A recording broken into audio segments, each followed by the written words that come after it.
deep within the sacred forest of Kerala, where mist curls around ancient trees and the air itself seems to hum with faith.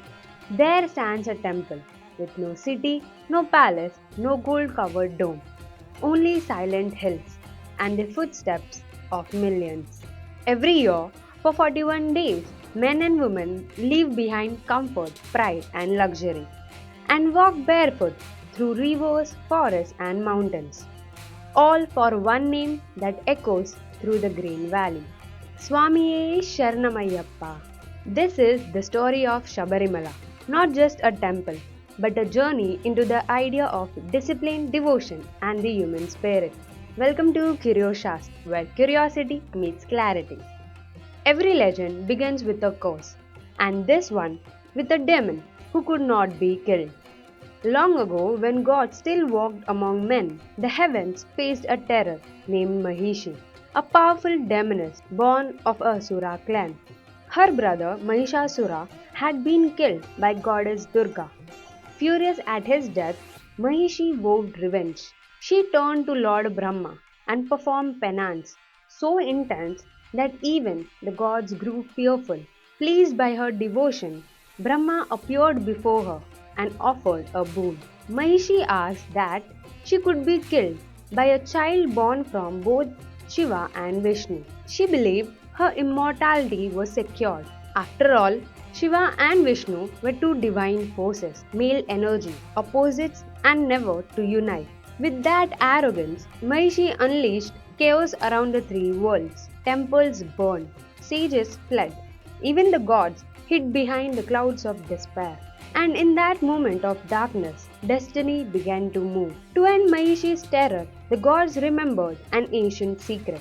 A moment when Vishnu had once taken the form of Mohini, the divine enchantress, to help during the churning of the cosmic ocean.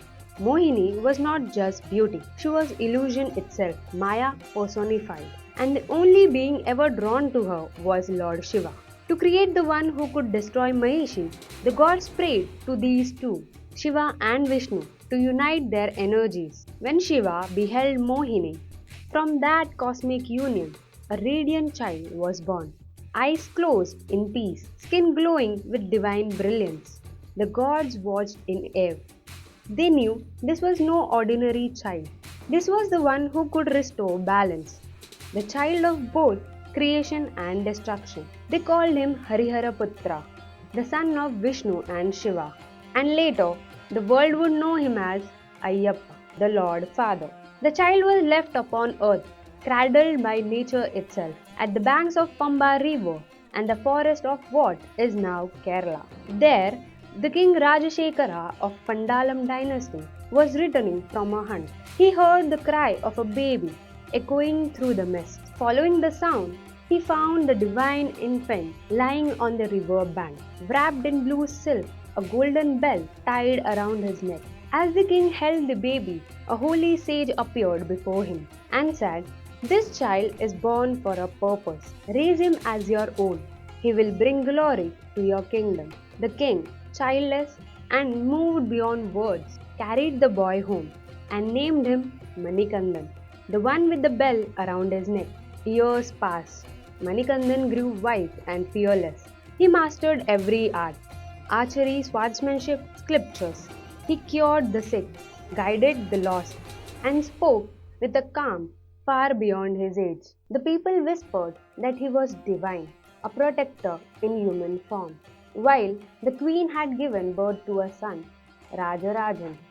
The king, overwhelmed by grace, declared Manikandan his eldest heir, destined to rule Pandalam. But not everyone shared his joy. In the dark corners of the court, the Divan, cunning and power-hungry, burned with jealousy. He saw in Manikandan not a prince, but an obstacle in his own ambition. Divan's heart was filled with deceit. He tried poison, traps, and slander. Yet every time, the boy escaped unharmed. Even when struck by a mysterious illness that no healer could cure, Manikandan smiled through the pain. Until one day, a wandering sage appeared at the palace gate. None recognized him, but it was Lord Shiva himself in disguise. He healed the boy with a single touch and vanished into the forest mist. The Divan's scheme had failed, so he turned to the queen, and this time he planted a seed of doubt. Is it fair, whispered the Divan, that Manikandan should be crowned when your own son leaves? Blinded by mother's fear for her child's future, the queen listened, and thus began the cruelest plot of all. The queen pretended to be gravely ill.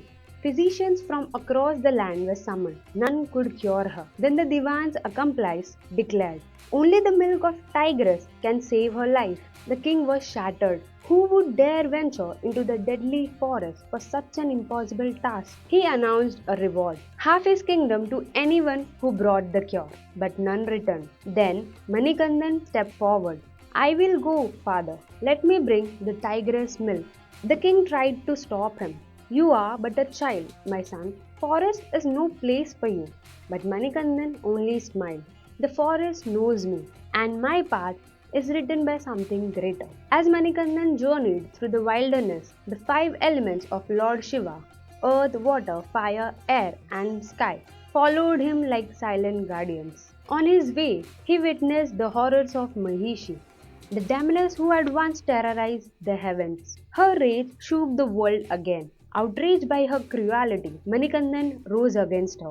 The sky roared, the Azuta river turned crimson, and in the battle that shook both earth and Devaloka, Manikandan hurled Mahishi to the ground. He leapt upon her chest and danced, a cosmic rhythm that echoed across worlds, and with one arrow ended the curse that had haunted the worlds for centuries. As Mahishi lay dying, realization dawned. She saw the truth that one before her was not mortal but divine. Her rage melted into devotion, and the forest fell silent once more. A girl freed from Mahishi's curse, Leela, reborn as Malikapurantama, attained peace by his grace.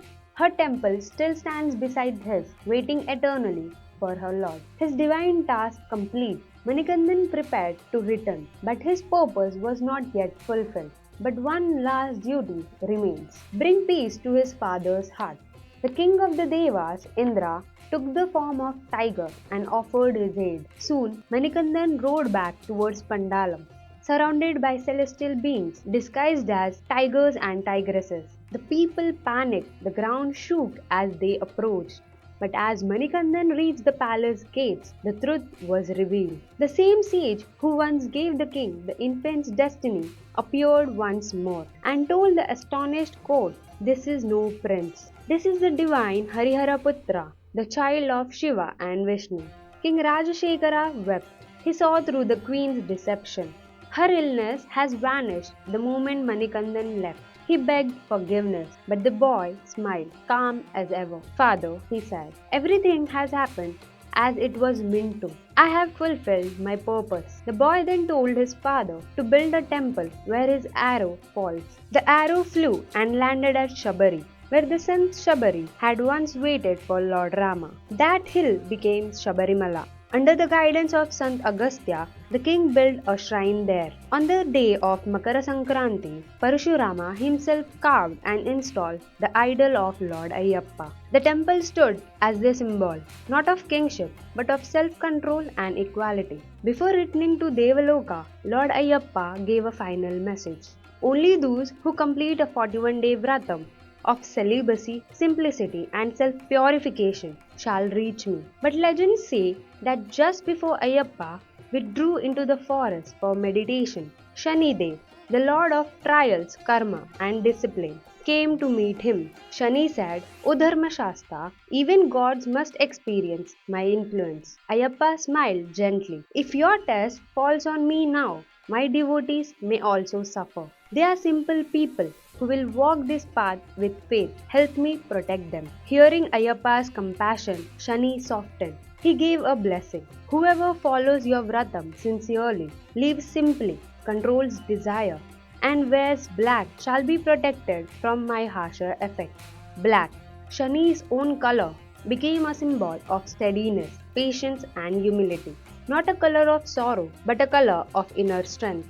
Only after giving his blessing did Shanidev bow and leave, and Ayyappa began his deep meditation, assured that his future devotees would walk safely under Shani's grave. The devotees would walk barefoot through the forest, wearing black, carrying a three-eyed coconut and irumudi on their heads, just as he did when he sought the tigress milk. They would bathe in the holy Pamba river, climb the sacred 18 steps, and chant his name. Every year, between mid-November and mid-January, a 41-day pilgrimage known as Mandala Makaravilakku unfolds. For devotees, the journey begins not at the hills but at home.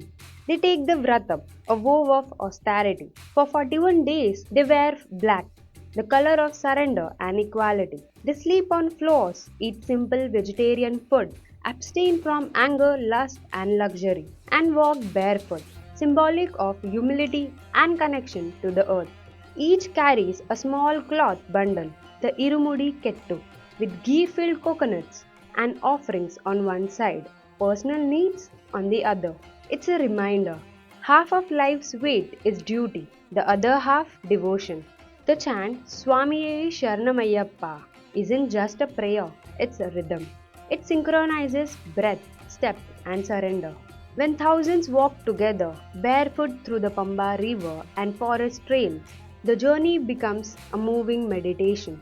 To the outsiders, it may look like religion, but beneath the rituals lie deep science of body, mind, and community. Fasting and vegetarianism resets metabolism. Celibacy conserves mental focus. Minimalism removes attachment. And walking barefoot across uneven terrain activates reflex zones that stimulate circulation and calm the nervous system. Even the black attire plays a role, absorbing heat, reducing vanity, erasing social status. A businessman, a farmer, a student, all look the same before Ayyappa. And the 18 holy steps that lead to the sanctum, well, they are said to represent the layers of human ego and ignorance. Each step a stage of self-mastery. Only those who have completed the vratam may climb them, carrying the ghee-filled coconut that symbolizes the melting of one's ego into divine light. Here, every pilgrim, rich or poor, king or commoner, walks the same path barefoot, carrying the same burden, whispering the same prayer. But there is one ancient custom that had drawn both reverence and debate. The rule that women between the ages of 10 and 50 do not enter the Shabarimala shrine. To understand this, one must remember who Ayyappa truly is. At Shabarimala, the Lord Ayyappa is worshipped in his celibate form, Naistika Brahmachari, a deity who embodies perfect restraint and meditation. The tradition holds that his vow of celibacy must be preserved in spirit and space. Hence, women of menstruating age, traditionally seen as the face of active fertility, were asked to refrain from visiting the shrine, not out of inequality, but out of reverence for the deity's eternal vow. Ancient customs often held layers of meaning, spiritual, symbolic, and scientific. During the Mandala season, when the pilgrimage takes place, the journey through dense forests, steep hills, and wild terrain demands extreme endurance. 41 days of fasting, bathing in cold water, and sleeping on bare ground. From a physiological view, traditional healers believe that this severe discipline could affect the hormonal cycle and physical comfort of menstruating women, potentially leading to health risks during the pilgrimage. So the practice evolved not as exclusion but as protection, aligned with both devotion and limitation of ancient times. Thus, the temple itself became a space of refrained energy, meant to help devotees mirror the deity's purity. Every pilgrim, male or female, young or old, who undertakes the 41-day vratam is expected to live like Ayyappa, detached from desire, anger, luxury, and pride. On the night of Makaravilakku, when the constellation Makaram rises and the first star shines over the hill, a sacred flame, the Makara Jyoti, flickers on a distant hilltop. For pilgrims, it is not a miracle to see, but a realization to feel. The divinity isn't found at the summit, it's built step by step within. Over centuries, the world changed, beliefs questioned, tradition reinterpreted. Yet at its heart, the Shabarimala journey remains what it always was. A pilgrimage not into the hills but into the self. For the people who walk barefoot through Pamba, it is not about restriction, it is about resonance, keeping alive the vow of a god who chose meditation over desire. And perhaps this is what makes Ayyappa's legend eternal, a reminder that discipline can be devotion and silence too can be a form of worship. If you like this story, don't forget to like, share, and subscribe. Until next time, keep watching Curious Shastra.